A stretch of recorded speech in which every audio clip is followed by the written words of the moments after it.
Hey everyone, welcome to the Payout Playbook, your go-to show for all things college football betting. I'm your host, Michael Jascott, aka Mikey Pick'em, and today we're breaking down the biggest matchups and betting opportunities for Week 4. If you're looking to get an edge in the sports book or you just want to stay informed, you've come to the right place. On today's episode, we'll cover the top picks against the spread and maybe some over-unders as well. So far this season, we are 12 and 11 against the spread and with over-unders. Last week, there were these bets made on the show. I went 2 and 6. Oregon minus 27, loss. Memphis minus 4 at Troy, that was a win. UConn, Delaware over 51.5, that was a loss. I'm sorry, under 51.5, that was a loss. Pitt minus 7, that was a big loss. West Virginia is garbage, but somehow they still pulled out the win. FAU loss. App State, Southern Miss under, that was also a loss. ECU plus minus 7.5 at Coastal, that was a big win. Just to tread some water here, and then the Texas A&M Notre Dame game, I had the under. That was also a loss. So terrible week for college football betting. Let's kick things off with our pick of the week. It's Illinois at Indiana, the Illini versus the Hoosiers. Both teams coming into the matchup at 3-0. Indiana favored by 4.5 at the moment, with a total set at 52.5. It has been creeping up over the past few days. Let's be frank here. Indiana has played cupcakes, Indiana State and Kennesaw State, and I don't mind their coach setting up an easy schedule. Listen, the Big Ten is brutal, and they want to get some early wins to secure a bowl berth. If they make the playoffs after winning a fair amount of conference games, so be it. For a school that is not a traditional powerhouse, to want to get some easy wins isn't the most asinine thing I've ever heard. Anyway, that's my speech for the day. They beat Indiana State 73-0, and 2 weeks ago beat Kennesaw State 56-9. They can score tons of points quickly, but against what competition? 6'5", Fernando Mendoza, the Cal transfer, is a stud, can make a variety of throws. His younger brother backs him up and actually gets some playing time in these blowouts. The Hoosiers have won 6 of their past 7 home games by at least 13 points, and the only outlier being a 5-point win versus Michigan last season. Oh yeah, let's not forget more than 300 yards rushing a game they average, with a 62% pass completion rate and 52 points a game. That's roughly the total of this game, to be fair. I see Indiana being able to move the ball well in Bloomington Saturday night. On the other side of the ball is Luke Altmaier, the Illini quarterback. He's not too shabby himself, 8 touchdowns and no picks this season. The Illini used a few different running backs, with the majority of carries going to Caden Fagan. They average 47% on third down and are split down the middle when it comes to rushing and passing and first downs, 28 and 29 respectively. So, will I bet the Hoosiers minus 4.5? I could, and I feel Indiana will win straight up. But I'm going to stick to the total. I'll say over 52.5 points in this matchup. Next, let's jump into my top picks for Week 4. These are games where I think I've got an edge based on team performance and team trends. Pick number 1, it's the Apple Cup.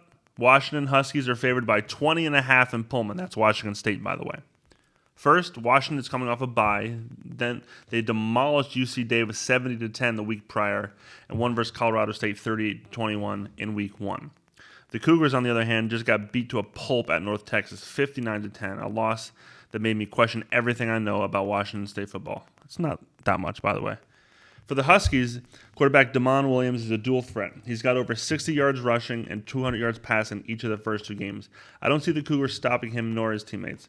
Let's take a look at Washington State now. They love to throw the ball, and quarterback Jackson Potter has a 71% completion percentage, but often find themselves struggling moving the ball on the ground. They have 206 total yards rushing in 3 games played. That's not a lot, by the way. Their offense is a hit or miss, it seems. And I still can't get over the terrible performance last week on the road at North Texas. I know it's on the road, but I like the better team, especially coming off a bye. The pick, go Huskies, minus 20.5. Now let's head down to Miami, Florida, where the Hurricanes meet the Gators. Miami is favored by 7.5, and these teams share a common opponent, USF. We all know that the Gators lost at home to the South Florida Bulls, but did you see what happened last week? The Hurricanes beat USF by 37 points. The Gators, however, are struggling under Billy Napier, and this offense is not too appealing. Besides the obvious blowout win versus Long Island, Strong Island, as we say around here, the Gators have managed only 13 points a game so far this season. They're at the bottom of the SEC. When these teams played last season, the Hurricanes obliterated the Gators by 24 and threw for almost 400 yards. Last week, for his LSU, quarterback DJ Lagway threw the ball 49 times and for 5 picks. I'm taking the hotter team, the team that's not spiraling downward. Give me the Hurricanes, minus 7.5. Looking at our final pick of the week, it's Nebraska plus 2.5 hosting Michigan. I'll be honest, Michigan has dominated this series of late, winning 4 straight versus the Huskers.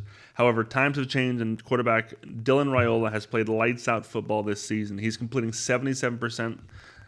He has 77% completion rate, and when he throws the ball, he's got 8 touchdowns and no picks. Running back Emmett Johnson is averaging 6.3 a carry.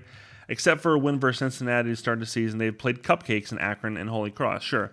But this could be a pivotal moment when Nebraska and Matt Rhule take the next step in the Big Ten. Their toughest conference game will be in Penn State late November, so get the wins now and keep climbing up the conference. Although I was initially impressed by Bryce Underwood, he was underwhelming versus Oklahoma 2 weeks ago. He was 9 for 24. That just can't happen when you face a stud like John Mateer at Oklahoma. Besides a weird game against my Ohio State Buckeyes last November, Michigan has lost their last 3 road games: Oklahoma, Indiana, and Illinois. Let's also remember that the Wolverines were without their head coach, and their interim coach, Biff Poggi, will walk down the sidelines this Saturday for Michigan. I'll take the Huskers plus 2.5. Maybe this will be the day Dylan Raiola, Matt Rhule, and the Huskers make waves in the Big Ten. Okay, just 4 picks this week. That's going to do it for this episode of the Payout Playbook. Hope these insights help you make smarter bets and maybe even win some money. Don't forget to follow us on social media and subscribe to the podcast so you never miss a single episode. Good luck with your bets, and we'll see you next week for more college football action. Enjoy week 4. Take care.